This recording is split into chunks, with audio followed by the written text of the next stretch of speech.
Hi there, I'm Makena Yarbrough, and I am currently the Senior Director of Regional Programs for Best Friends Animal Society.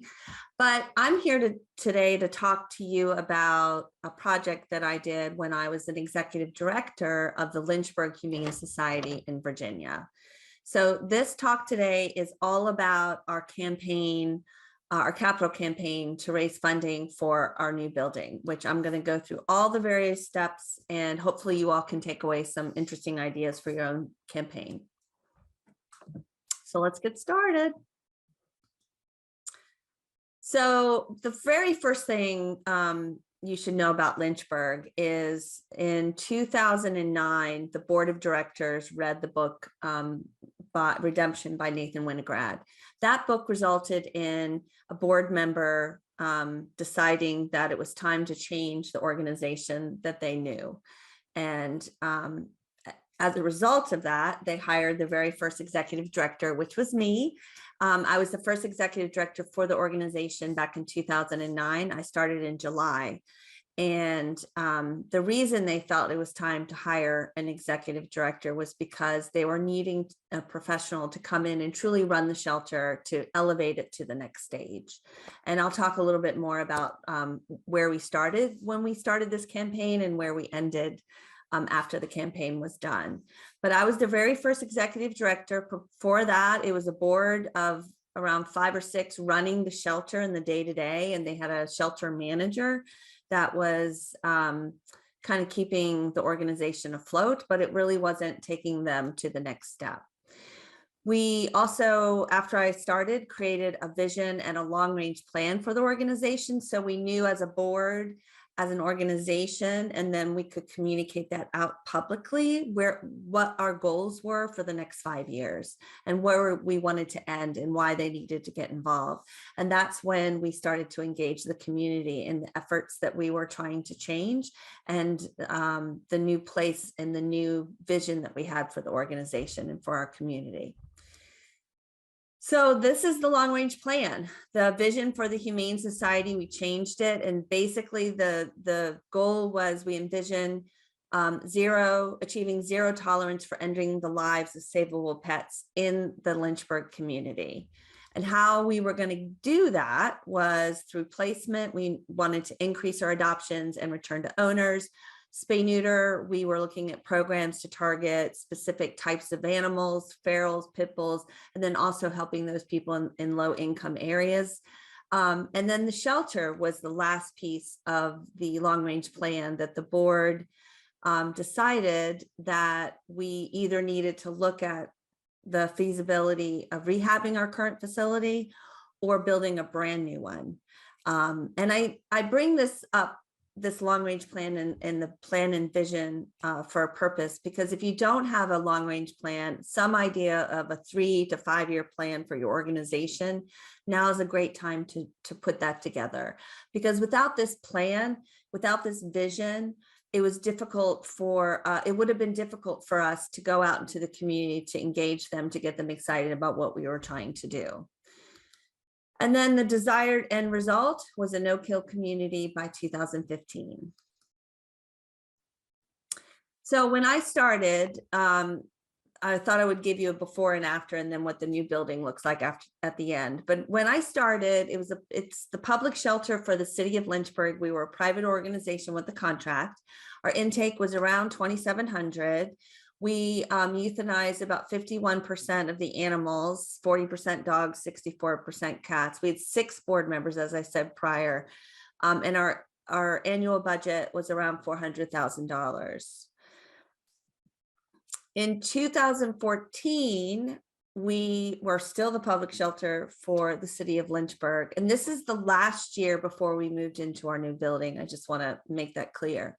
Our intake went down to about 2,300. We, at that point, were no kill. We were only euthanizing 6% of our population, and we had 19 board members. Our annual budget was about $1 million, with our shelter operations being 720.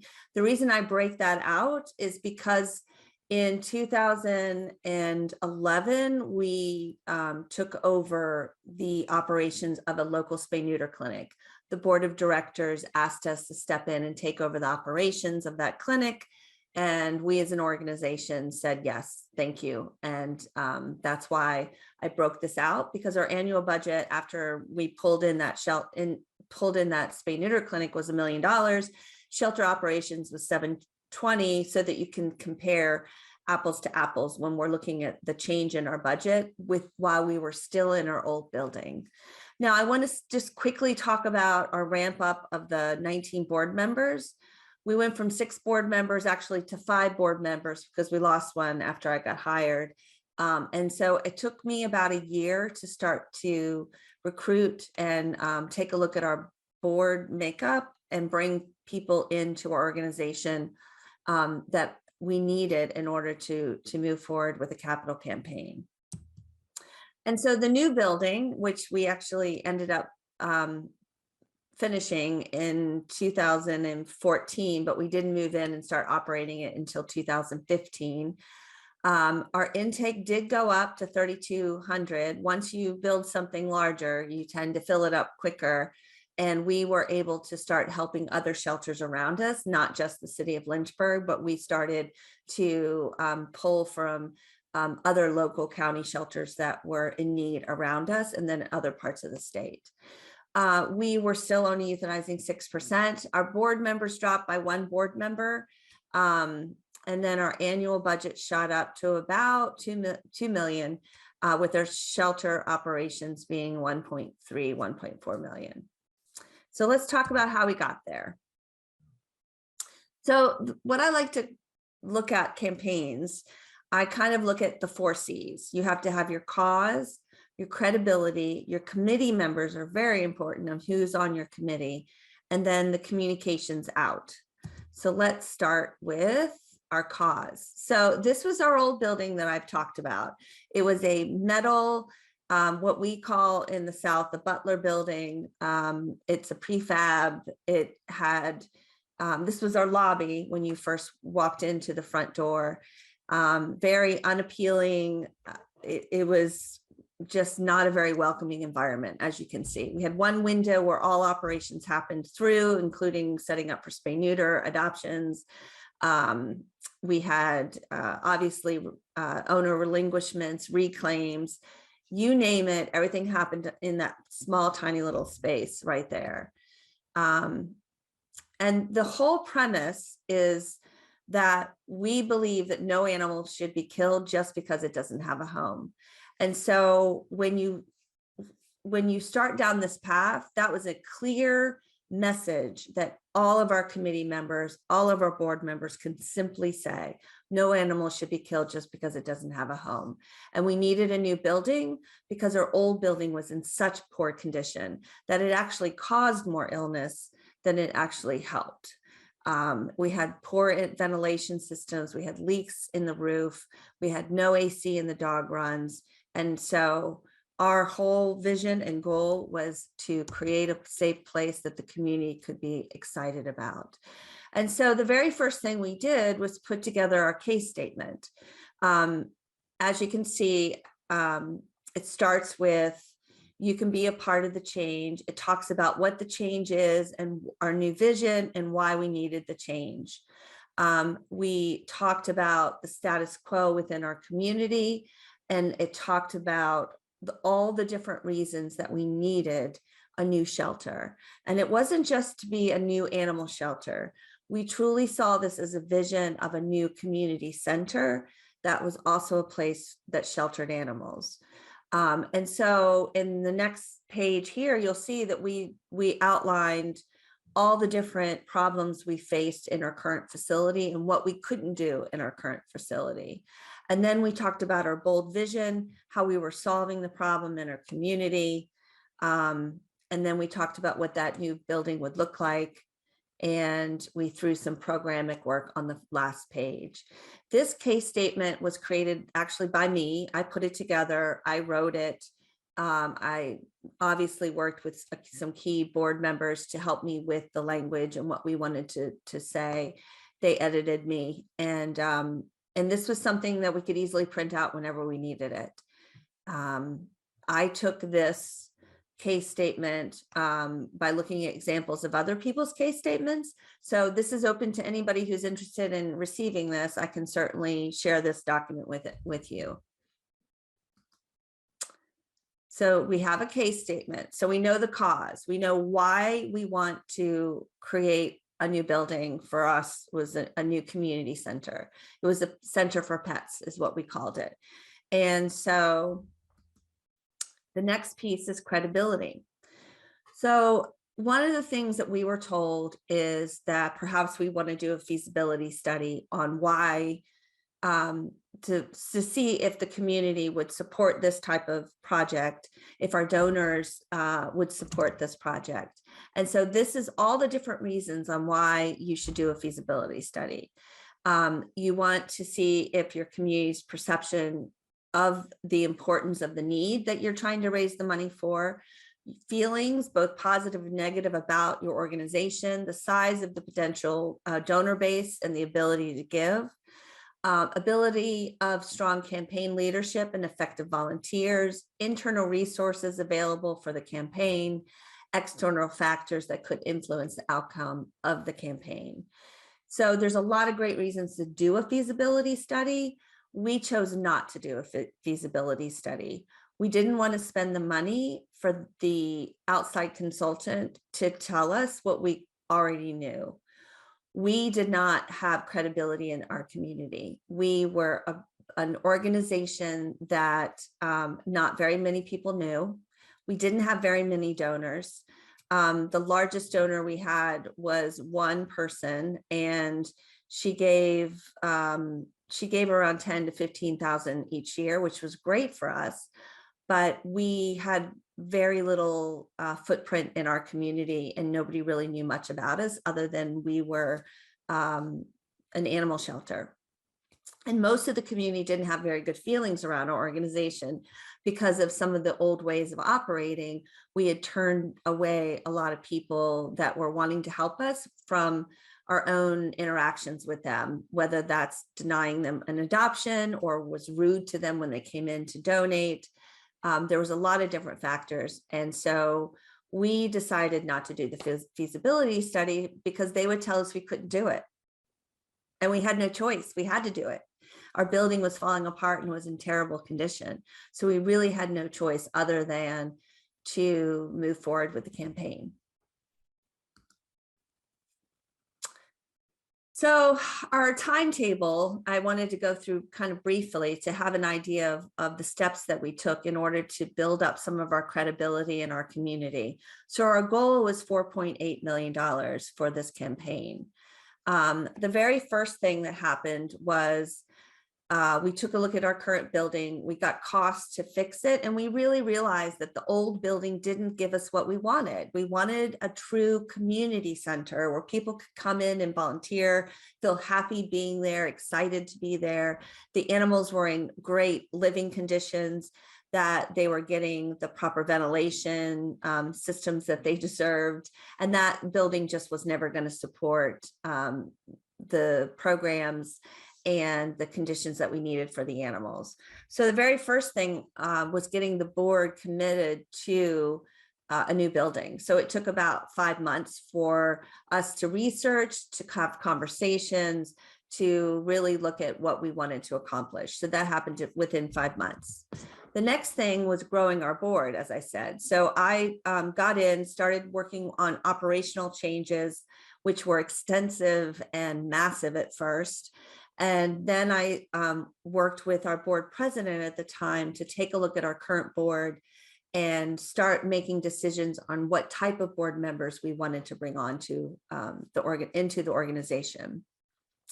We knew we needed influential people in the community of Lynchburg, people who whose friends and circles would be the people we would go to for a capital campaign.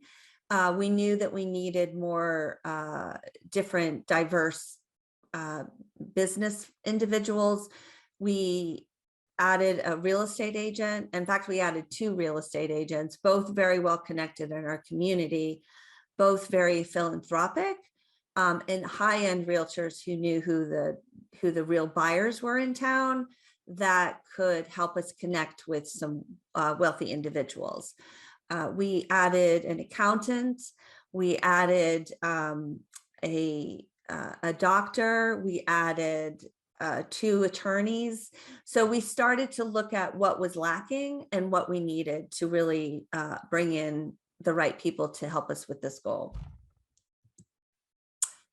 And then it took us about a year while we were growing the board to look for a location. And that was a very tedious, it was tedious and it was difficult because we were working with the city of Lynchburg, who was offering up Lynchburg city property to utilize, but the properties that they had weren't in locations that were ideal.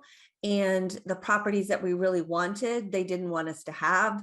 So we ended up having to settle on a piece of property that was owned by a very generous family here in Lynchburg who heard about our campaign and allowed us to buy it at a discount and really worked with us to help us be able to purchase that property. And then the plans and rezoning were taking place once we found the location.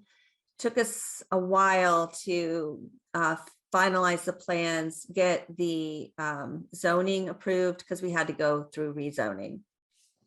I can tell you that was a very stressful time, but that was also a great time because we were then starting to communicate our goals and what we envisioned to the community. So I used that as an opportunity to really start the conversation at a community level. And then we secured our capital campaign co-chairs. So we didn't have credibility, I've already said that, in the community.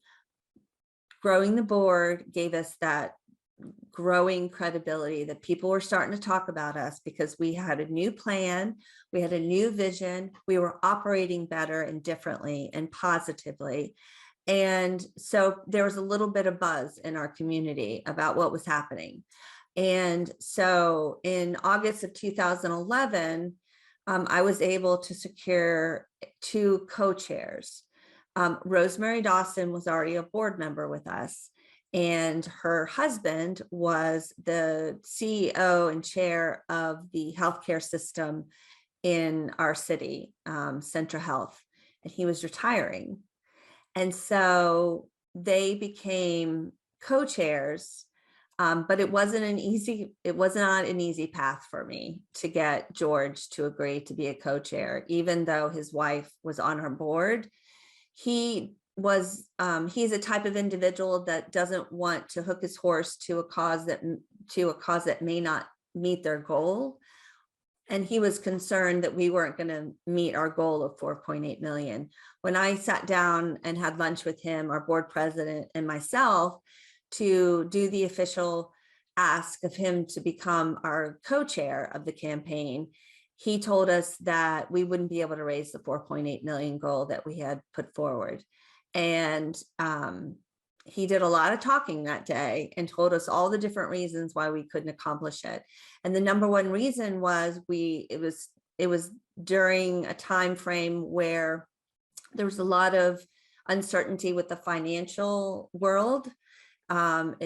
We also was a time where a lot of organizations were struggling financially to meet their normal budgets. There was a few capital campaigns planned for, as well as ours, from very, very highly recognizable organizations that had a very strong community buy-in and strong community involvement. And so he felt like because we didn't have that credibility and that footprint in their community, would not succeed. So it took me a few more meetings. It took me bringing on a capital campaign consultant and having further conversations with George. Then he agreed to join our committee as a co-chair. And I just didn't take no for an answer, and I kept coming back to address his concerns. I brought the plans. I showed him what we were wanting to accomplish. I got him excited about it because I was so excited about this project. Nobody could outshine my excitement. And I educated him on the reasons why we needed this building and the campaign. And I got him involved by being on our building committee. So he agreed to come on if he was also a part of all the financial discussions around the capital campaign. He was on our building committee so that he could be a part of the planning process of what we were going to spend money on. And I was thrilled when he gave me a little bit of a list of things he needed, and I was able to check off all those boxes. And I brought him on, and it was the best decision I've ever made. So then it took us about 8 months after I got George involved with our campaign, him and his wife, to get the city involved, because we had a contract for animal sheltering, and our old building was the city's owned building. The city owned the old building and the old shelter that we were in. We had to convince the city to give to our capital campaign for a brand new building. And so it took us about 8 months for us to bring the city officials to the same place we were and get a commitment from them for our new building and for a financial commitment and an increase in our contract fees. It was a great experience to go through. It was a very difficult experience to go through. I learned quite a bit. But this was the time when we really rallied the community support for our project and really helped educate and bring the city along to let them understand it's cheaper if we continue to run their shelter in a beautiful new building. And it would be a shining example for the rest of the state if we were able to build what we wanted to build, which was going to be unlike any other shelter in the state of Virginia. So the city did come on finally, and a lot of that had to do with George's involvement. And I was very pleased I had chosen the right campaign co-chair. So the campaign truly kicked off in March of 2012 after we had the city's agreement to join us. We had started some preliminary conversations with high-end donors and friends of the Dawsons in the community. And everyone's first question was, how much has the city given? How much is the city committed to this new building? And so we really couldn't kick off our official campaign until we had the city agreeing to a certain dollar amount and signed contract with us. So that was done. We started off in March, and we started a silent, quiet phase first. Which I will go through now. So the first thing we had to do is figure out our plans, right? So this was an original drawing that we had that we ended up not going with. Then we developed this floor plan, and again, did not go with this floor plan. And we ended with this floor plan.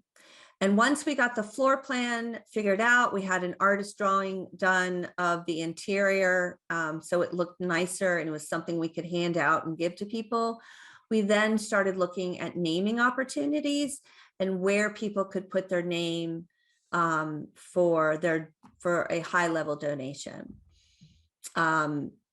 So you name it, the lobby reception area was one naming opportunity, adoption center was one naming opportunity. We had Main Street as another, training center, all these individual real life rooms for dogs, the visitation rooms, more real life rooms, cat rooms. The Dawsons actually named this first room here as after themselves and actually decorated it, which was fabulous. And I'll show you some photos later, but you name it, dog runs, individual dog runs were naming opportunities. And we would put plaques on the front of the cages. So that's a really good time to start looking at how much things are going to cost. And those items that might be in a little bit more of a public viewpoint should be the places that you want to start with, more expensive, obviously, more prevalent to the community. This was the original look of our building. I wanted something, and this is how the building actually ended up looking at the end. I wanted something that was a lodge effect, and I wanted to really show the community a beautiful place that will draw people in. So those were our renderings. So then the next thing we had to start looking at is what our total project costs were going to be. We had to know how much we were raising before we were able to really go out and hit the donation street, so to speak. So we started looking at soft costs, site development, the building itself, and contingency around problems that might pop up. So these were our actual soft costs.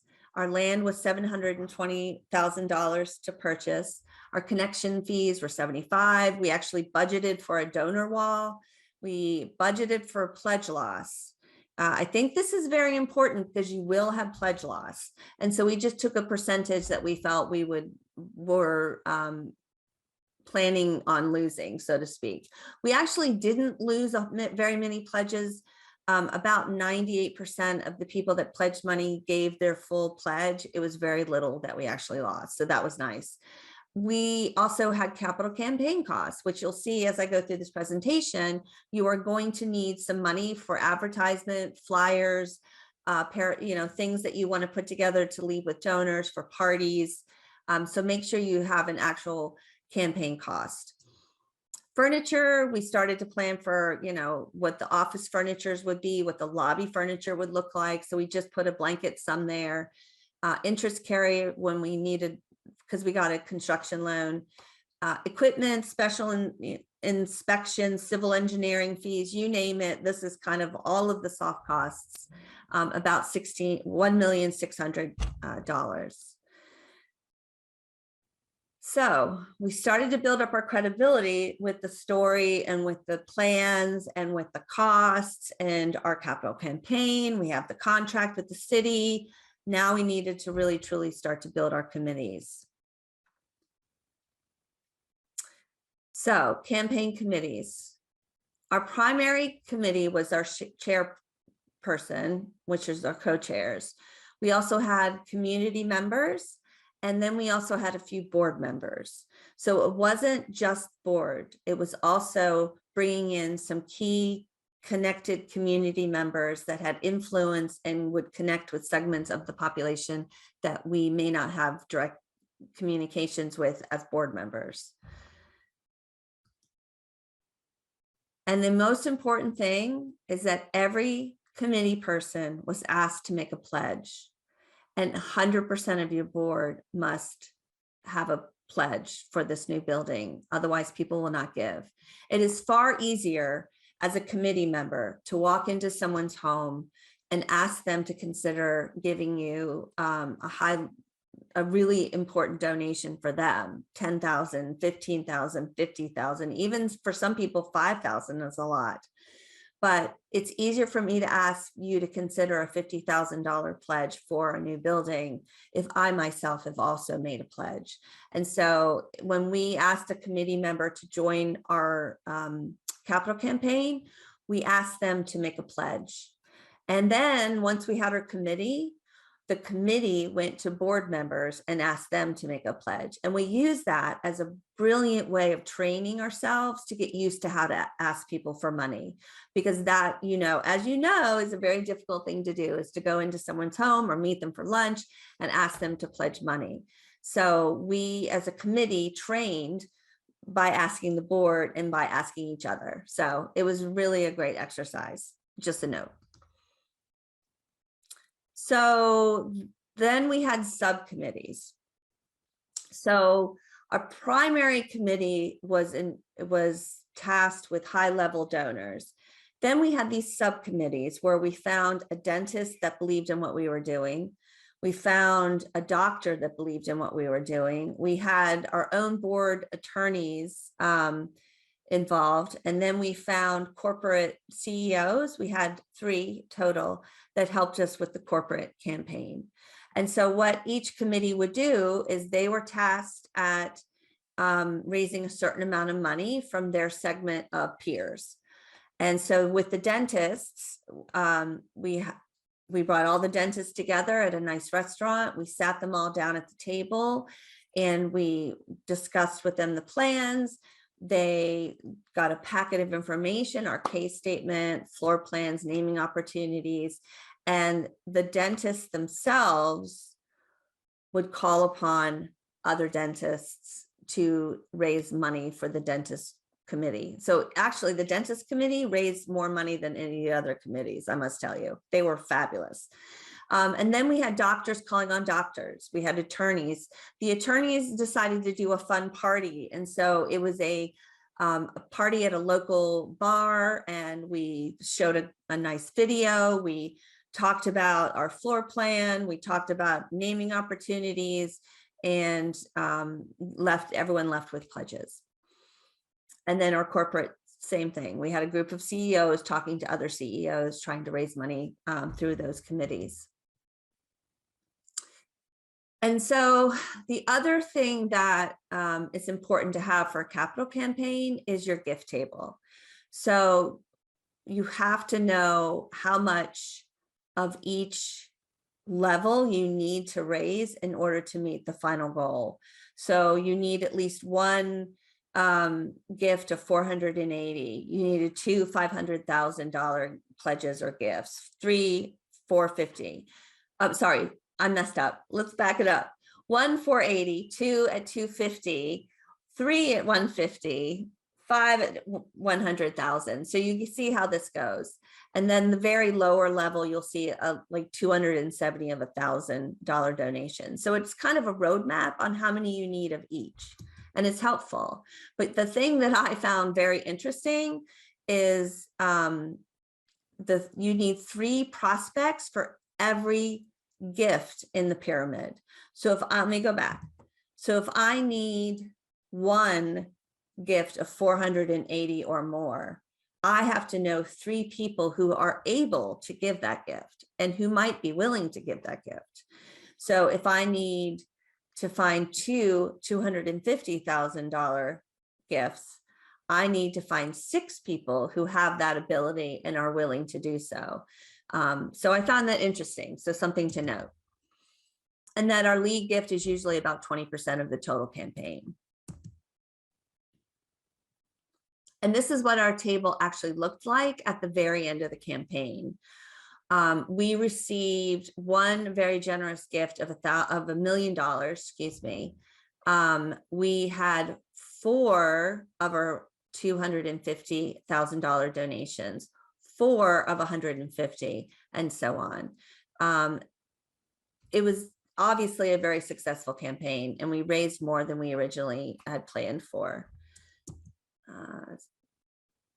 And so what we would do as a committee is we would literally sit down as a group once a week to start, then every other week as things got rolling, and then once a month to regroup and make sure that everybody had action items for the next month and we knew who was doing what. But this is just an example of a spreadsheet. This was done actually in Excel. We had hired a young lady to help manage the capital campaign with myself. I managed the campaign with the co-chair, and then I had an assistant to help me with the paperwork side of things, the thank you letters, the mailings, the logging in donor names in our donor software, which was Little Green Light at the time. And so this was just a spreadsheet we created that gives you, I obviously have blacked out some things so that because there's some sensitive stuff on here, but the last name, the first name, the spouse, if we knew them, what salutation we had, their address, their zip code. Then we would put any notes that we have. We would rank them and put them in a certain category. So D was dentist, TP was a different campaign, which I'll talk about in a second. So we would kind of log them into what category we felt they were, what the suggested ask was going to be, what their subcategory was, and then who was going to do the solicitation. So you'll see that Teresa and Tom were solicited by George Dawson, and they said yes. and no, the call was made, and on 6/4 a follow-up call was made. So this is kind of where we would keep notes, who was doing what, and then they would put in the information after the call was made or not made. And so this is what the individual acts kind of looked like. We would do individual asks for leadership level prospects, which was 25,000 and above. We did it in groups of 2 to 3 usually. I came along with all of the important asks at first. Eventually, George heard me do my presentation and my spiel enough, and he became very well versed in what to say and how to talk about the different operational components, what the floor plan meant, and could answer some of those operational questions that I would get a lot of. So then we would have a packet of information with the pledge form and naming opportunities. So that packet of information was just that. It was our case statement. We did a one-sheeter that was a down and dirty look at where the campaign was at the current time, some of the high level, big picture stuff that we wanted the donors to see, because not everyone's going to read that packet, right? Not everyone's going to read that case statement you spend so much time on, but that one sheeter was our chance to kind of get it in front of them in a big high level view. We left a pledge form. We left information on my card, how to get a hold of me. So what we would do is we would present the why. And in some cases, we were able to bring people to our old building and walk them through and really have them see all of the problems. Now, not everybody could do that. So in some cases, we just talked about the problems. We would show the plan. We talked about the future, where we were headed as an organization, our long-term goal. And then we would ask for a certain dollar amount.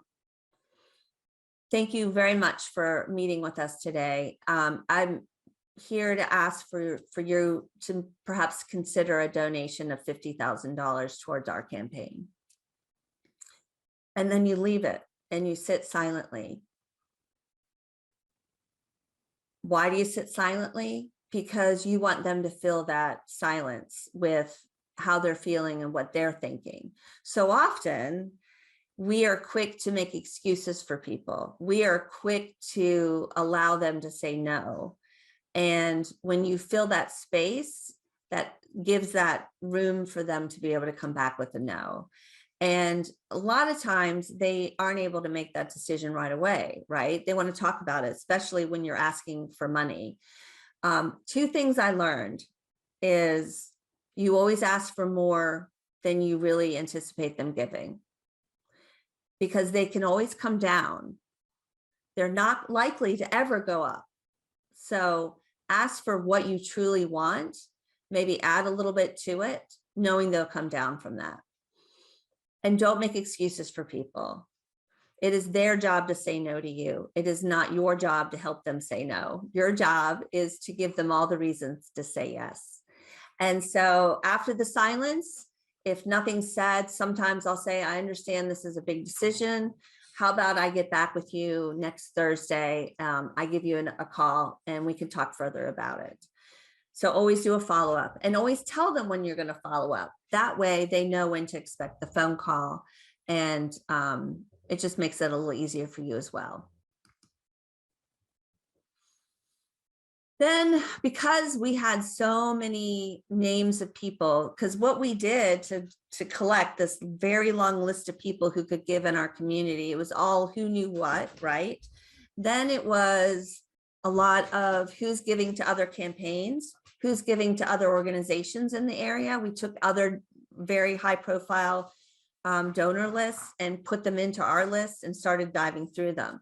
And so once we kind of divided them into high level and then 25,000 or less prospects, we then had to figure out a way to have an ask that involved more people, because we were, there was only 20 of us on the committee. It became a very hard job to go to every single person.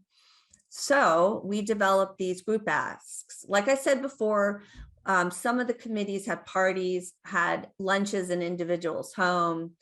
our committee started doing these happy hour asks. We went to a local business. We asked them if we could have our presentations and our donor party once a week at their location. And then eventually we went to every month we did them.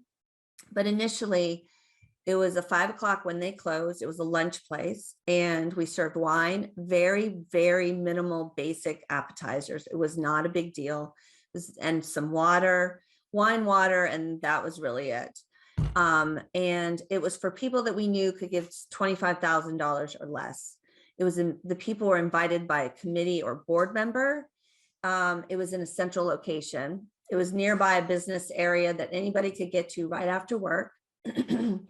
And we started with the board president standing up and talking about where the organization was prior to 2009.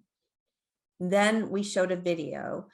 I put together shots of the current shelter, talking about the problems that we had. It also showed the vision of where we were headed. And then I would stand up and I would talk about our plan. We blew our floor plans up really large. And I walked through the building talking about my vision, talking about the board's vision, talking about what each room would do, how excited we were, and talking about new programs and new community focused programs we had plans for. And then George would stand up and he would do his ask. He would thank everyone for coming. He would talk about where the capital campaign was in the current stage, how much we had raised, what high level commitments we had. We would give everyone a packet of information at that time, the same packet that we give everybody. And we would do an ask. We hope that we've inspired everybody in this room to give at least $10,000 towards this project. And we, as committee members, will be following back up with you. Probably in about a week, you'll hear from us. And then we ended the conversation. We answered whatever questions they had, and we sent them home. And then we all followed up a week later with everybody. The other important component of a capital campaign are call reports.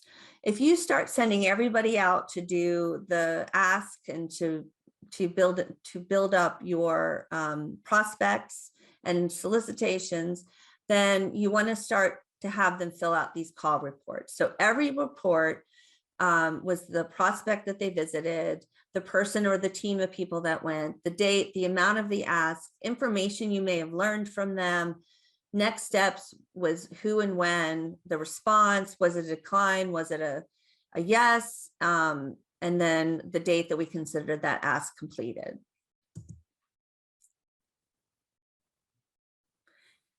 So we've established the cause, we have our credibility, we now have our committee members, we have it structured, we have all the different things we need in order to start to communicate more broadly with the community. We took our logo and we created a campaign logo. And our campaign was called Our Humane Campaign. That was developed by our committee, our capital campaign committee.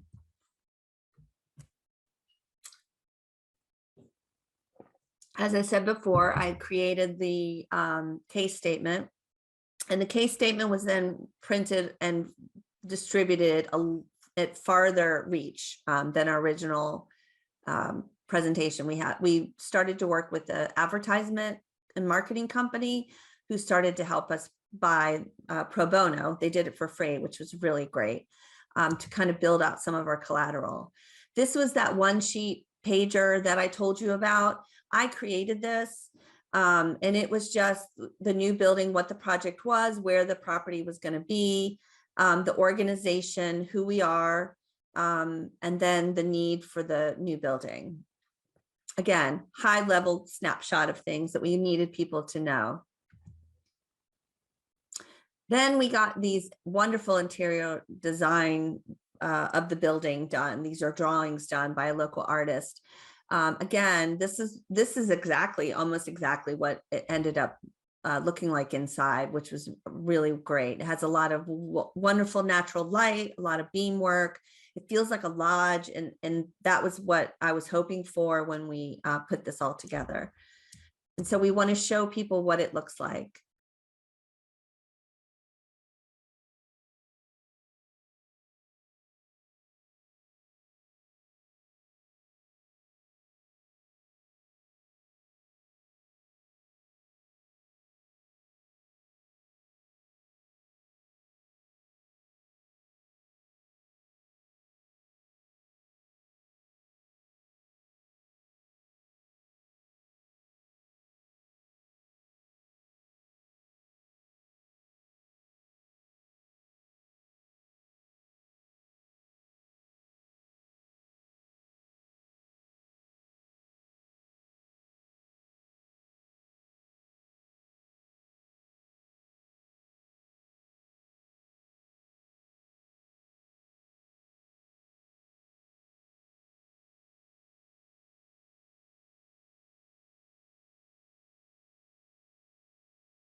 And I created that with a simple iMovie program. I just took photos and slipped in like single page for the words.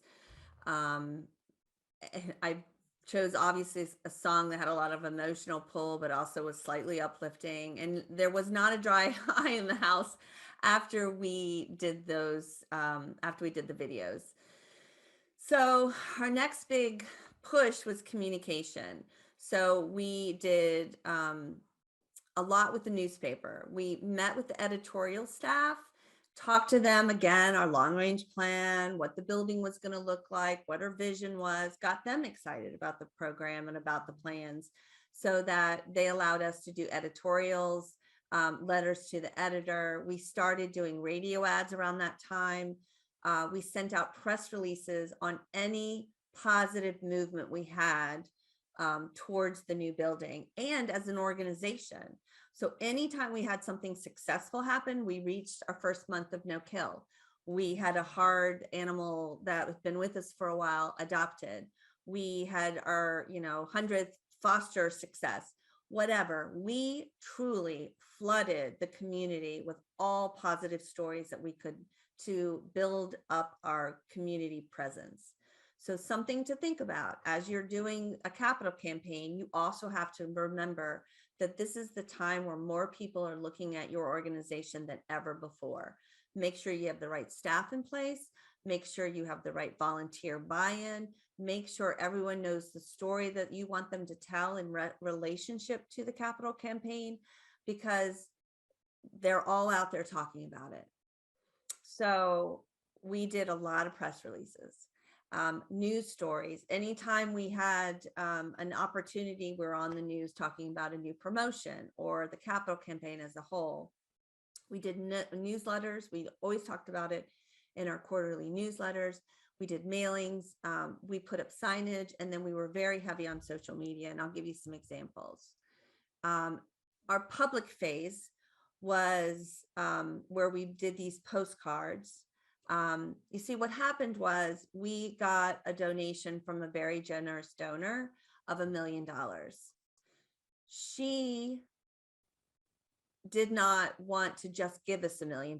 She legitimately put it into a separate account, and we had to raise $1 million for her to give that $1 million to us.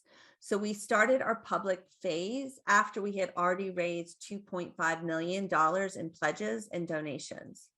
And so here comes the public phase, right? The one thing I'll say is I had a consultant working with us, thankfully, because if we had done it my way, which was not the correct way, we would have started the public phase along the same time that we started the quiet phase, and it would have failed miserably. It's important that you have a good number of solid donations and pledges under your belt, and you have a high level, because that public phase is a lot of lower level donations, so to speak, which you'll come to see as we work through this. But this is the public phase time. And so we started a whole separate campaign around the public phase. You can be a part of saving pets in our region twice as fast. I'm Makena Yarbrough from the Lynchburg Humane Society. A generous donor has promised a donation of $1 million if we raise $1 million from our community. The money will go towards our new humane education and adoption center. Pledge today by going to itsaboutthepets.com. Help our animals and help us reach our $1 million goal. Visit our website, itsaboutthepets.com, and donate today. That's our radio ad, obviously. And so we then started the Save the Pets Twice as Fast campaign. And we had a dedicated website to it. We put up these banners. This is literally a banner on pieces of plywood that we put up that had two supports that we could set it up. I think George actually helped build them. He was a remarkable co-chair. And so we put these banners up at key locations around town. We had one smack center at the end of Main Street, downtown Lynchburg. We had one at another intersection that everyone traveled by every day, that when they got stopped by a light, they could stop and see it. We had one at a local shopping center right in the most trafficked area you could go. And then we had one actually at the site where we were planning to build. So pick key locations if you're going to do these to track, what level you're on. And then we just got sticky vinyl that we would just put onto the banner as we started to go up each level. So everybody in town knew where we were. The problem with this campaign, I'll say up front now, is that people thought this was the end of our capital campaign when it was not the end. We didn't need to raise $1 million and be done. We still had much more to raise after that, but it was a really good way of showing where we were with this one particular challenge. And then we did yard signs. So this is George and Rosemary Dawson, our co-chairs, with their kitty that they adopted from our humane organization. And so we created these yard signs. I got the idea because it was election season that year and everybody had their political yard signs up. And I thought, why don't we have yard signs? We can have yard signs. So we created these. Again, I created this. I have, just so you know, I have a marketing and graphic design background. So it was easy for me to do some of this. But this isn't easy. This was a simple go online, plug in the logo and what you wanted to say. And honestly, I think it was too wordy. I wish I had reduced the words a little bit. But we gave this to donors to put in their yard so that when you drove through our neighborhood, you knew that my husband and I had donated money towards this project, and our neighbor down the street did as well. And so it became a keeping up with the Joneses kind of thing. And it was kind of a fun campaign for us. And that's a closer view of it. Then we did a lot on social media. We were showing pictures of the old building, talking about, thankfully we were working towards a new facility and how people can give money twice as, to build our capital campaign faster. We had local kids going down, raising money at our community market, playing violin. She was a wonderful person. And so we were always talking about where we were, full transparency on all that was happening with our capital campaign and our new building. I even created this for social media. So we had people put this on their social media page. And if you did that on Facebook, it would point to your picture. And this was a fun thing that we had sweep through Facebook for a short period of time. But still, it was, again, trying to get people excited about giving to this center. This is an example of a letter that we sent out to all our donors asking for money. And then we got a mailing list from a local realtor in town. So we send it to all their constituents and all their customers. So we raised over half before we started this 1 million match, as I said. And that's when we started the public phase in 2013. So about a year, we were able to raise half. And we had our groundbreaking in November of 2013. And our capital campaign ended September 1 of 2014. And we raised $5.2 million. And don't think I don't rub that into George's nose whenever I get a chance to, because he told me literally the most we could ever raise is 2.5 million. And that's if we were lucky. And we raised our money before some of the other capital campaigns in town finished their capital campaign, and they started before us. So I cannot tell you how successful this was from our community standpoint. So this is the new building. These are images of interior shots. You can see our training center, our lobby. We have really cool dog runs with glass fronts and then glass dividers, so it's not all concrete. Our walls are drywall. They're a special kind of drywall. And we did some plastic around the bottom. We have rooms that look like kitchens. And it's just in general, a really cool, beautiful place to visit. And I'm very proud of it. In fact, this building is probably one of the greatest accomplishments of my professional career. And so final thoughts. Be clear on your why the new building is needed. Be very clear and don't sway from it. Make sure everybody on your committee knows the why so they can speak to it. Find the right leader. Might not be someone who is a pet person. George Dawson was not a pet person. His wife was a pet person, but he wanted to get involved to do a project with his wife now that he was retired. And he really wanted to see if he could raise the money and be a leader in this process. And he was the perfect person for it. Don't listen to people who say you can't do it. Just don't. You may have a different path, but the destination never changed. When we had our moments as a board, I remember one of our board members, Heidi, spoke up and said, we have to do it. What else is there? There's no other solution. The building we're in is just not suitable. We have to build this, so we have to make it work. And look to other fields for inspiration and creative attention-getting ideas, like we did with the political campaign signs. And you have to be credible for any of this to work. If you yourself as an organization is not credible, make sure you really build the people up around you who are credible in your community to give you that credibility. And so just go out and start a movement. Like I said, if the plan doesn't work, change the plan, but never change the goal. And this is my old email address. I guess I forgot to change it on the presentation. So I apologize, but my email address at Best Friends is MakenaY@bestfriends.org. Thanks so much. Please reach out if you have any questions.